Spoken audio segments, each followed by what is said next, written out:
Hello and welcome to the channel. If you haven't been here before, please do like, subscribe, share, comment, do all that stuff. Leave your opinions, even if they're incredibly mean, which they sometimes are. But share it with your friends, subscribe, get involved. So Sabrina Carpenter is having fun, isn't she? So you might have seen this week that Sabrina Carpenter announced a brand new album called Man's Best Friend. And the thing that's really got kind of people's backs up is that on this album cover, she's pictured kind of prone on all fours, with her hair being pulled by some random bloke in a suit.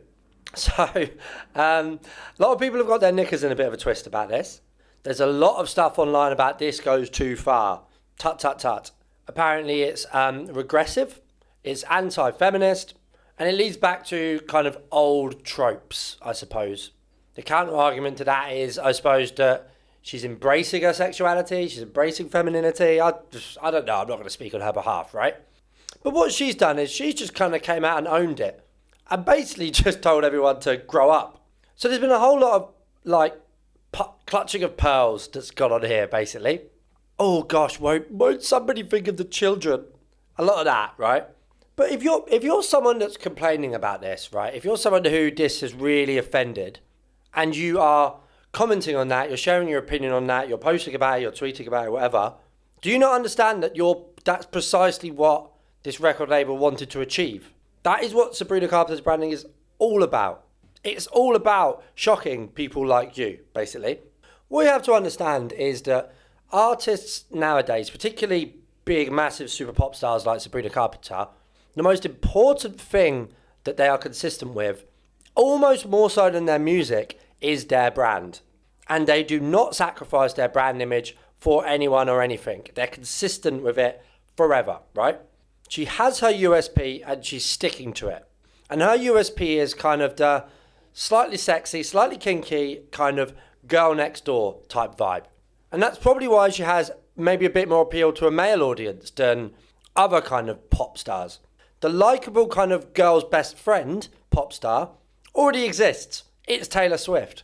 Beloved by almost every female in the world because she's not kind of over-sexualized, right?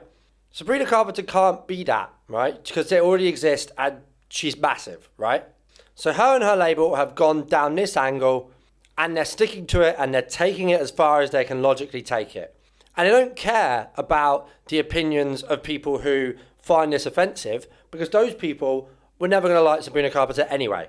That's how the best and biggest artists approach marketing now. They have a brand, they stick to it, and they exclude anyone else who isn't on that journey with them because they don't need them. They were never going to buy their records or go to their shows anyway. But it's not the first time we've seen artists kind of glamorize perceived kind of negative or sinful things in their music in order to sell records, right? Quite recently, we saw with Charlie XCX, who caught a little bit of heat for glamorizing drugs in her campaign.